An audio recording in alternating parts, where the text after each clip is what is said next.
इस वीडियो में हम आपको ये जानकारी देंगे कि दैत्य गुरु शुक्र का राशि परिवर्तन हो जाएगा 7 तारीख की अर्ली मॉर्निंग, यानी कि 6 तारीख की आधी रात को शुक्र ग्रह राशि परिवर्तन करेंगे। अब शुक्र जा रहे हैं धनु राशि में। धनु राशि होती है देवगुरु बृहस्पति की।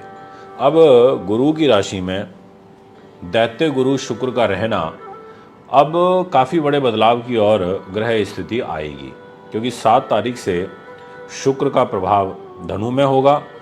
4 राशि वालों के लिए अभी केंद्र स्थानों में पाप प्रभाव भी चल रहा है, क्योंकि राहु केतु हैं केवल 4 राशि वालों के सेंटर हाउसेज में, बाकी और कोई ग्रह नहीं है। तो एक तो ये केंद्र में जो पाप प्रभाव है ये भी खत्म हो जाएगा जैसे ही शुक्र का राशि परिवर्तन होगा 7 तारीख को। और भी बहुत सारे जो घटनाएं हैं वो जीवन में घटित होंगी। ये जानकारी आज मैं आपको दूंगा, इसलिए वीडियो को पूरा और अंत तक सुने। बहुत कुछ सीखने समझने को मिलेगा। और अगर आप हमारे यूट्यूब चैनल पर नए हैं तो चैनल को सब्सक्राइब फॉलो अवश्य करें। सबसे पहले बात करते हैं मेष राशि की। मेष राशि जिसके स्वामी ग्रह मंगल होते हैं, अभी वर्तमान ग्रह स्थिति के अनुसार मंगल नीच के कर्क राशि में चल रहे हैं, वो भी 90 दिनों तक, यानी कि लगभग 21 जनवरी 2025 तक मंगल नीच के रहेंगे।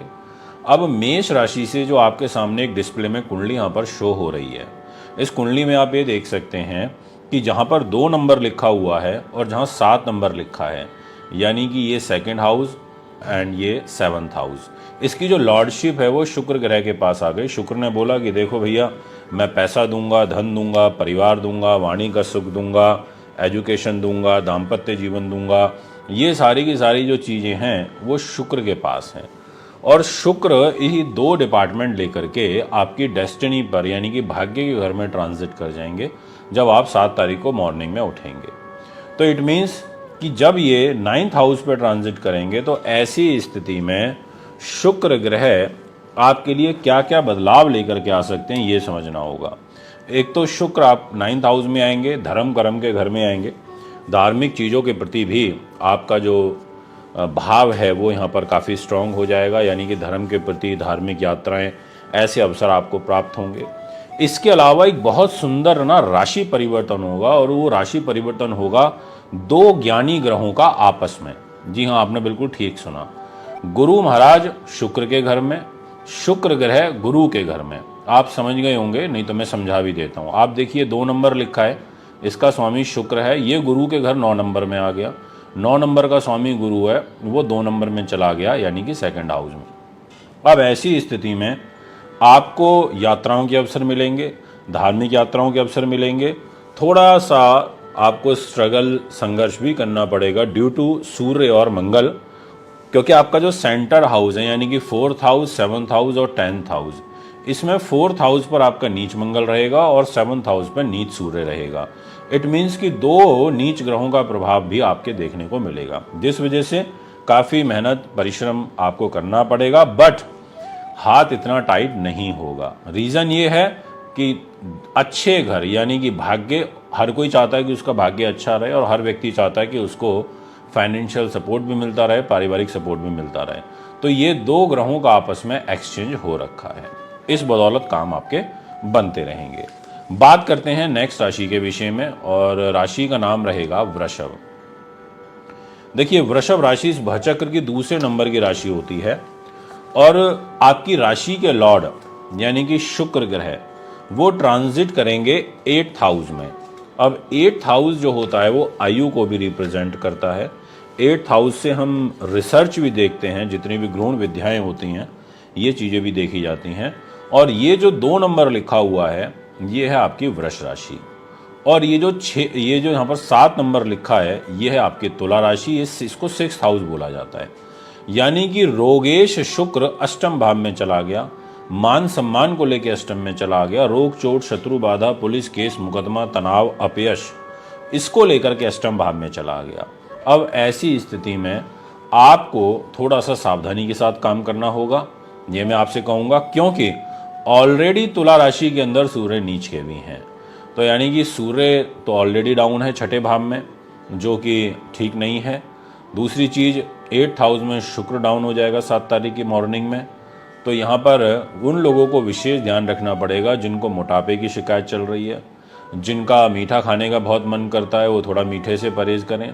इसके अलावा जो लोग ग्लैमर इंडस्ट्री से जुड़े हुए हैं उन लोगों को भी थोड़ा सा ध्यान रखना पड़ेगा, जैसे film line, art, music, fashion, beauty, hospitality line, ऐसे सब लोगों को भी ध्यान रखना पड़ेगा। और यहाँ पर आपके वाणी स्थान को शुक्र देखेंगे, सेकंड हाउस को देखेंगे, तो एक चीज़ ज़रूर यहाँ पर थोड़ा सा ठीक ये है कि आपकी वाणी पर शुक्र की दृष्टि पड़ेगी, थोड़ा सा तर्क वितर्क की तरफ आप चले जाओगे, पर कठिन परिश्रम आपको करना निश्चित तौर पर पड़ेगा। और उसका रीज़न है कि आपका जो मंगल है वो थर्ड हाउस में बैठा हुआ है, जिसके कारण ओवर कॉन्फिडेंस का शिकार होना, ऐसे भाव आना, नहीं मैं ये कर लूँगा, नहीं मैं बिल्कुल कर लूँगा, मतलब ओवर कॉन्फिडेंस में आ जाना। तो इस वजह से आपको थोड़ा सा ध्यान रखना होगा, ये मैं आपसे कहना चाहता हूँ।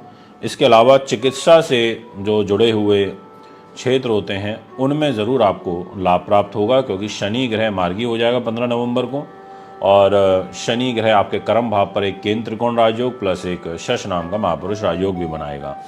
तो पर फिर भी मैं ओवरऑल सिचुएशन को ये बोलूँगा कि देवगुरु बृहस्पति राशि के अंदर बैठे हैं तो चीज़ों को मैनेज करने का प्रयास तो करेंगे, बट शुक्र रोगेश होकर के अष्टम में चले गए हैं, तो स्वास्थ्य के दृष्टिकोण से इसमें सबसे ज़्यादा प्रभाव नेगेटिव दिखाई पड़ता है।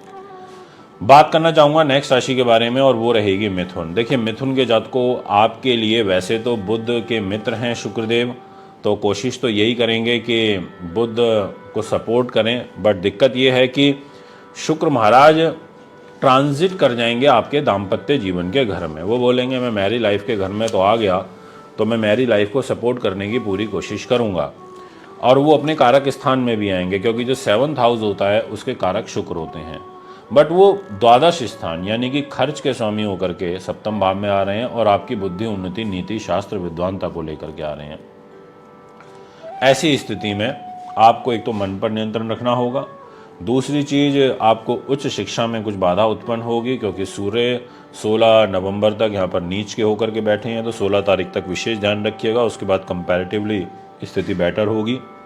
और जो लोग सौंदर्य प्रसारण से संबंधित कार्य करते हैं उनके लिए जो ग्रह योग हैं वो ठीक हैं। गुरु की दृष्टि शुक्र के ऊपर नहीं है, इसलिए कोई जैसे चिंता वाली बात नहीं है। आय के क्षेत्र में आपको थोड़ा अत्यंत संघर्षपूर्ण परिस्थितियों का सामना ज़रूर करना पड़ेगा, और विलासिता संबंधी जो कार्य होते हैं उसमें आपको लाभ प्राप्त होगा, परंतु आपके धर्म कर्म में भी रुचि बढ़ेगी, और उसका रीज़न होगा शुक्र का और बुध का आपस में राशि परिवर्तन यानी कि एक्सचेंज होना। बात करना चाहूँगा कर्क राशि के विषय में। कर्क राशि जिसके स्वामी चंद्रमा होते हैं और राशि के अंदर स्वयं मंगल बैठे हैं नीच के होकर के, ऐसी स्थिति में मंगल का नीच का प्रभाव आपके मान सम्मान के लिए अच्छा नहीं है। पर वैसे बहुत बड़ा दोष नहीं लगता कर्क राशि वालों को नीच मंगल का, बट क्योंकि 16 तारीख तक सूर्य भी नीच का है आपके 4th हाउस में, तो आपको यहाँ पर मैं ये कहूँगा कि शुक्र ग्रह आपके 6th हाउस में चले जाएंगे, रोग स्थान में चले जाएंगे, लाभ के स्वामी होकर के चले जाएंगे, सुख साधन के स्वामी होकर के आपके 6th हाउस में चले जाएंगे। आप देख सकते हैं यहाँ पर तो शुक्र आ जाएंगे इस 9 नंबर में 7 तारीख की मॉर्निंग में, और इनके पास ये 7 नंबर की जिम्मेदारी है, इसको 4th हाउस बोलते हैं सुख साधन का, और ये 1-2 नंबर यहाँ पर ये इसको लाभ स्थान बोलते हैं। ये इन 2 घर के स्वामी होकर के इधर 6ठे भाव में आ जाएंगे। अब आपको प्रॉपर्टी रिलेटेड चीज़ें अर्जित करने में दिक्कत आएगी, प्रॉपर्टी प्राप्त करने में दिक्कत आएगी, आपको भूमि, मकान, वाहन, दुकान ऐसी चीज़ों से संबंधित चीज़ों में मानसिक रूप से तनाव यहाँ पर उत्पन्न होगा, अशांति का माहौल देखने का रहेगा, शारीरिक रूप से कष्ट रहेगा, आपको अत्यधिक खर्चे तनाव का कारण बनेंगे, ऐसा ग्रह योग दिखाई देता है। तो यहाँ थोड़ा सा संभल के निश्चित तौर पर चलने की सलाह मैं आपको देना चाहूँगा। बात करते हैं सिंह राशि के विषय में। आपकी जो ग्रह स्थिति रहेगी सिंह वालों, उसके लिए मैं यही कह सकता हूँ कि आपके 5th हाउस पर इधर जहाँ 9 नंबर लिखा है इधर आ जाएंगे शुक्रदेव। शुक्र बोलेंगे मैं कर्मेश भी हूँ और मैं साथ में 3य भाव का भी स्वामी हूँ, यानी कि कर्म भाव का स्वामी अगर बुद्धि पर आकर के बैठे तो ऐसे लोग बुद्धि से धन अर्जित कर लेते हैं और बुद्धि का और कर्म का आपस में संतुलन बन जाता है। तो एक तरीके से ये योग अच्छा भी होता है कि कर्मेश आपका 5th हाउस में आ गया। तो यहाँ पर ये आपको विशेष रूप से फैशन ब्यूटी से रिलेटेड जितने भी कार्य होते हैं, हॉस्पिटैलिटी लाइन से जुड़े हुए, उसमें आपको सफलता दिलवाएगा, पर आपके खर्च भी अधिक बहुतायत मात्रा में होंगे, क्योंकि मंगल नीच के होकर आपके खर्च के घर में बैठे हैं, तो वो पैसा नहीं रुकने देंगे। इसके अलावा आप काफ़ी मिलनसार हो जाओगे। आप उच्च शिक्षा में आपको बाधाएं जो चल रही थी उसमें कमी देखने को मिलेगी।